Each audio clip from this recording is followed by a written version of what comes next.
Today we're going to discuss about TB spine, right? So if we look at the majority of the cases, majority are related to this spine TB, spondylitis. Then it comes the hip TB, arthritis, and then we have the knee arthritis, right? तो जब spine की बात आएगी तो हम spondylitis कहेंगे, hip और knee joint के लिए हम क्या कह रहे हैं, आर्थराइटिस कह रहे हैं, ठीक है। Now in children cervical spine is the most commonly involved, right. अब स्पाइन तो इतनी बड़ी है, तो स्पाइन में भी सबसे ज्यादा क्या इन्वॉल्वमेंट रहता है, डोर्सल लंबर, देन लंबर, ठीक है। इसी को ब्रेक करके लिख लो, dorsal lumbar, and obviously the route has to be haematogenous route, ठीक है। It is of 4 types, paradiscal, central, anterior, posterior, ठीक है। तो अगर आपको अपना स्पाइनल कॉर्ड का स्ट्रक्चर थोड़ा सा अगर याद है, ठीक है, ठीक है, रफ सा डायग्राम अगर हम ड्रॉ कर लें तो इसके ऊपर एक और डिस्क है, ठीक है। अगर ऐसा रफ सा हम ड्रॉ कर लें, ठीक है, तो paradiscal will be this part involve, ठीक है, दो आपके vertebra along with the intervertebral disc, ठीक है। सेंट्रल क्या होगा, बीच का पार्ट इन्वॉल्व हो गया है, ठीक है, बाकी एंटीरियर रहेगा और पोस्टीरियर रहेगा, ठीक है। सो व्हाट इज पैराडिस्कल, जैसे कि हमने डिस्कस किया, area of the disc and contiguous half vertebra above and below are involved as they are developed from one common somite and have a common blood supply, ठीक है। तो ये सबसे ज़्यादा कॉमन है।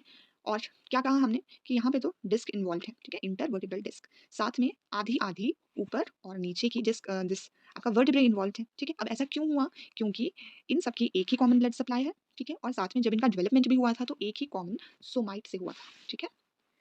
TB limited to the bone, तो उसे हम कहेंगे टीबी स्पॉन्डिलाइटिस या पॉट स्पाइन, ठीक है, अभी वो बोन में ही है। लेकिन but if the infection extends and compresses the spinal cord from behind producing neurological symptoms, तब हम उसे पॉट्स पैराप्लेजिया कहेंगे। जब तक तो वो बोन में ही है, ठीक है, मतलब आपके वर्टिब्रा या डिस्क में ही है, जैसे भी है, तो हमने उसको क्या कहा, टीबी स्पॉन्डिलाइटिस या पॉट्स स्पाइन। लेकिन जैसे ही उसने स्पाइनल कॉर्ड को हमारी कंप्रेस करना स्टार्ट कर दिया, उस कंप्रेशन की वजह से न्यूरोलॉजिकल सिम्टम्स अगर आने लग जाएंगे तो वो पॉट्स पैराप्लेजिया कहलाएगा, ठीक है। अभी for the time being we are discussing Pott's spine, ठीक है, टीबी स्पॉन्डिलाइटिस। अब टीबी है, वैसे याद रखो टीबी है तो कुछ कॉन्स्टिट्यूशनल सिम्टम्स तो रहेंगे जो एज इट इज टीबी की जहां भी बात होगी आपने वो लिखने ही लिखने हैं, जैसे कि low grade fever, malaise, night pain and evening rise of temperature, ठीक है। तो ये 4 पॉइंट्स आने ही चाहिए। क्या क्या आएंगे कि लो ग्रेड फीवर है, मलेज है, नाइट पेन्स है and evening rise of temperature, ठीक है। तो रात को दो चीजें क्या है ना, रात को दर्द भी है और टेम्परेचर भी राइज कर जाता है। अदरवाइज तो लो ग्रेड फीवर तो है ही और सारी बॉडी में भी पेन है उसे, ठीक है। तो ये आप याद रख सकते हैं कॉन्स्टिट्यूशनल सिम्टम्स। कुछ लोकल फाइंडिंग्स होंगी, अर्लीस्ट मतलब अब बैक की तरफ हम चलेंगे ना, आपकी स्पाइन बैक में ही तो है, तो पहले पेशेंट क्या कंप्लेन करेगा, अर्लीस्ट पेन का ही कंप्लेन करेगा, ठीक है। अर्लीस्ट साइन, ये तो पेशेंट बोल रहा है, ठीक है, pain is the symptom. Sign क्या देखने को मिलेगा हमें, पैरास्पाइनल मसल का स्पैज्म या टेंडरनेस, ठीक है। तो आसपास की वर्टिब्रा के आसपास जो भी मसल्स हैं उनमें स्पैज्म आ जाएगा, तो वो ऐसे अकड़ सी जाएंगी, ठीक है। गेट कैसा होगा, कॉशियस गेट, कि कहीं स्पाइनल कॉर्ड पे ज्यादा मोबिलिटी मूवमेंट ना हो जाए तो पेन हो जाएगा, इसलिए आपकी मसल्स तो एक तो एक्चुअली वहां पे अकड़ गई, स्टिफ सा मिलिट्री एटीट्यूड हो गया, ठीक है, एकदम सीधा करेक्ट, ठीक है, ऐसा कोई बेंड बूंड नहीं करने की कोशिश करेगा हमारा पेशेंट यहाँ पे। कोल्ड एब्सेस भी हो सकता है, ठीक है। Let's talk about the deformity, vertebral destruction leads to collapse of the vertebra which causes deformity, ठीक है। वो तो दिखती बात है कि आपके बोन्स आर द वन जो स्ट्रक्चर को सपोर्ट कर रही है, अब धीरे धीरे आपका सपोर्ट चला गया तो क्या आ जाएगी, डिफॉर्मिटी आ जाएगी, ठीक है। On palpation spinous process is felt prominently, ठीक है। तो जब आप बैक पैल्पेट कर रहे होंगे ऐसे पेशेंट की, तो स्पाइनस प्रोसेस जो होगा ना वो बहुत इजीली जो है वो फील हो जाएगा, ठीक है। अब क्या हमें एक फील हो रहा है या दो से तीन या तीन, उसकी बेसिस पे हमने डिवाइड भी किया है इसे। तो अगर तो prominence of one spinous process है तो वो नकल कहलाता है, ठीक है, एक ही है तो नकल। Next is gibbus, gibbus is prominence of 2 to 3 spinous process, ठीक है। गिबस क्या है, 2 to 3। Angular kyphosis is your prominence of more than 3 spinous process. आपने ऐसा नहीं सोचना है कि डिस्ट्रक्शन हो गया है और अब तो हमें कुछ फील ही नहीं होना चाहिए, ऐसा नहीं है, ठीक है। प्रोमिनेंस यहाँ पे साइनस प्रोसेस की ही पैल्पेशन से हमें पता चल रहा है कि देखो वो नकल फॉर्म है कि गिबस फॉर्म है कि एंगुलर काइफोसिस है, ठीक है। अर्लीस्ट एक्सरे फाइंडिंग, तो हम ऐसे पेशेंट का जब एक्सरे करेंगे तो हमें क्या क्या चीजें मिलेगी कि disc space narrowing due to destruction of the disc, right. तो एक हमने डिस्क की बात कर ली कि डिस्क में क्या हो गया है, डिस्ट्रक्शन हो गया है, जिसकी वजह से दो वर्टिब्रा के बीच का स्पेस जो है वो नैरो होता जाएगा, ठीक है। अब हमारे वर्टिब्रा खुद भी तो अफेक्ट हो रहे थे, तो उसकी वजह से उनका भी ब्रेकडाउन हो रहा है, सो वर्टिब्रल लाइसिस भी देखने को मिल सकता है, ठीक है। और आसपास क्या हो सकता है, हमने ऊपर फाइंडिंग्स में कोल्ड एब्सेस की बात की थी, तो हो सकता है कि हमें पैरावर्टिब्रल एब्सेस भी देखने को मिल जाए एक्सरे में, ठीक है। तो तीन चीजें हमें एक्सरे में मिली, तभी हमने इसे ट्राइड कहा। क्या क्या मिलेगा कि डिस्क स्पेस जो है वो नैरो हो रही है, क्यों हो रही है narrow, due to destruction of the disc. दूसरा क्या है कि वर्टिब्रल भी हमारा उनका भी लाइसिस हो रहा है और एब्सेस भी देखने को मिल सकती है, ठीक है। Investigation of choice MRI spine, ठीक है। क्या है investigation of choice, MRI of the spine, लेकिन गोल्ड स्टैंडर्ड रहेगा सीटी गाइडेड बायोप्सी, कि हमें बायोप्सी मिल जाए, ठीक है। So what will be the end result, so you should know this is very important point, TB everywhere else causes fibrosis, fibrous ankylosis, ठीक है। एंड में कहीं भी बात कर दी जाए तो टीबी का एंड रिजल्ट क्या होगा, फाइब्रस एनकाइलोसिस।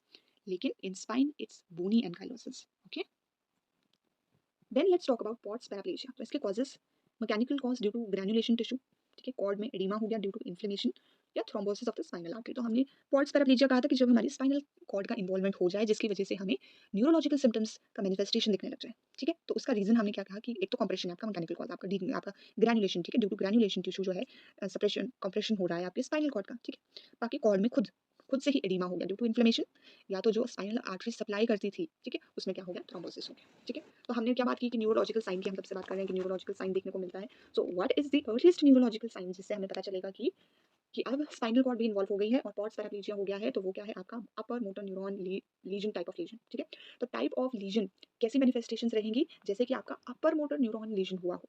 ठीक है, ये याद रखना है कैसा हुआ हो, अपर मोटर न्यूरॉन. ठीक है, अब इसमें दो इंपॉर्टेंट चीजें जो हमें देखने को मिलेगा, एक है एंकल में क्लूनस, ठीक है, that is your exaggeration of deep tendon plexus. ठीक है, एंकल क्लूनस. और दूसरा है एक्सटेंसर प्लांटर. ठीक है, तो अर्लीस्ट में हमने क्या बोला कि upper motor neuron type of lesions हैं, और ये दो हमने लिखे एंकल क्लूनस और एक्सटेंसर प्लांटर. ठीक है, तो दोनों ही पैर से रिलेटेड है. पैर में एक में हमने एंकल की बात कर दी, उसमें क्लूनस आ गया और एक्सटेंसर प्लांटर. ठीक है, and the last neurological sign would be bowel और bladder involvement. Right, what are the important prognosis factor for Pott spine. Age पे डिपेंड करेगा. जो यंग होंगे they would have better prognosis. Right, early onset of the disease has better prognosis. Late onset में compression is due to bony deformity. Right, now ये भी अब दिखती बात है कि अगर आपने पहले ही पिकअप कर लिया, यंग एज में पिकअप कर लिया, जल्दी अर्ली स्टेजेस पे पिकअप कर लिया, तो it has good prognosis. Slow onset has better prognosis. ठीक है, कि काफी लॉन्ग हिस्ट्री काफी टाइम से चल रहा है स्लो प्रोसेस, ऐसा ना हो कि एक्यूट फॉर्म में जल्दी जल्दी हो रहा है, तो that means we are very difficult to save the patient. Right, so better prognosis किसका रहेगा, स्लो ऑनसेट वाले. ठीक है, मतलब जिनकी शॉर्ट हिस्ट्री रही होगी. Okay, let's talk for the treatment. So in treatment we follow the middle path regime. इसके अकॉर्डिंग तो सबसे पहले हम क्या करेंगे, एटीडी. ठीक है, बिकॉज मेन रीजन हम क्या डिस्कस करें, टीबी से रिलेटेड. तो टीबी के ड्रग्स तो देनी है कितने टाइम तक, 18 to 24 मंथ्स. रेस्ट करने को बोलना है. वी डू नॉट वांट कि बैक पे थोड़ा सा भी स्ट्रेन पड़े और वो वैसे ही फ्रैक्चर कर जाए. ठीक है, और ब्रेस, इसीलिए हम ब्रेस देते हैं. कौन सा ब्रेस, टेलर्स ब्रेस. ठीक है, तो अगर इन्हीं चीज़ों से इंप्रूवमेंट हो गया तो we want to continue the treatment.